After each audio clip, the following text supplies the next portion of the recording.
Julie, that's my wife, and I have a standing agreement. We don't go out on dates with anybody else. We've been married 24 years, a little over that, and we don't date around. It seemed like a good idea when we got married, and it still seems to be working for us. I asked the guys at the mission when I was teaching a dating class years ago, said, let me give you the following situation. Bill, you have got this great woman. She's beautiful. Men kind of look for beauty the first thing. But in our defense, I hear that women check out the rear ends on guys first. So, when I was single, I always walked backwards. I thought I'd put my best side forward. But anyway, I offered Bill the following. I said, Bill, you get to marry her with the agreement. 2 nights a month, she's free to date around, to have sex with whoever she wants. And Joe over here, she gets to be intimate with Joe. Now, Joe liked that idea. He got the frosting on the cake, but he didn't have to eat the cake.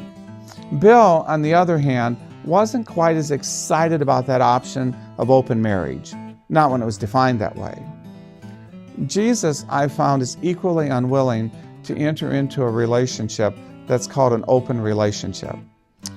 One that we're committed to Him when it's to our advantage, but when the going gets tough, we have the freedom to step away from Jesus, especially if we're uncomfortable. Jesus wasn't only talking about that physical side of life. He also assumed that carried over into our thinking. If you're thinking of harming or killing a person, you're as guilty as the one that did the act. The consequence may not be the same, but the way God sees it, your heart is still unclean, and that brings separation from you and God. I was watching TV a while back one night. It was one of those mind-stimulating shows. I think it was Miss America. And Julie walks in, her first comment to me, she goes, Bob, you're looking at their chest. And my response was, no, I'm not. The male can lie without even having to think of it when we're caught with our hand in the cookie jar. It seemed that my wife and Jesus had something in common.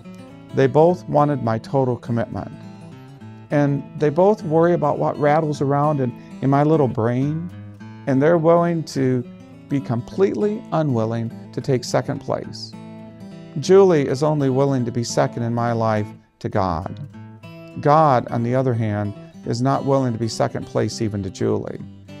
I had to do something that night that I've had to do with Jesus a lot. I said, Julie, you're right. I was looking at things that weren't mine to look at. Forgive me. And in the process, I've had to give up so much talent by promising Julie that I won't watch Miss America anymore, walking around in swimsuits singing, God bless America. It seems that we have to make sacrifices for those we really love.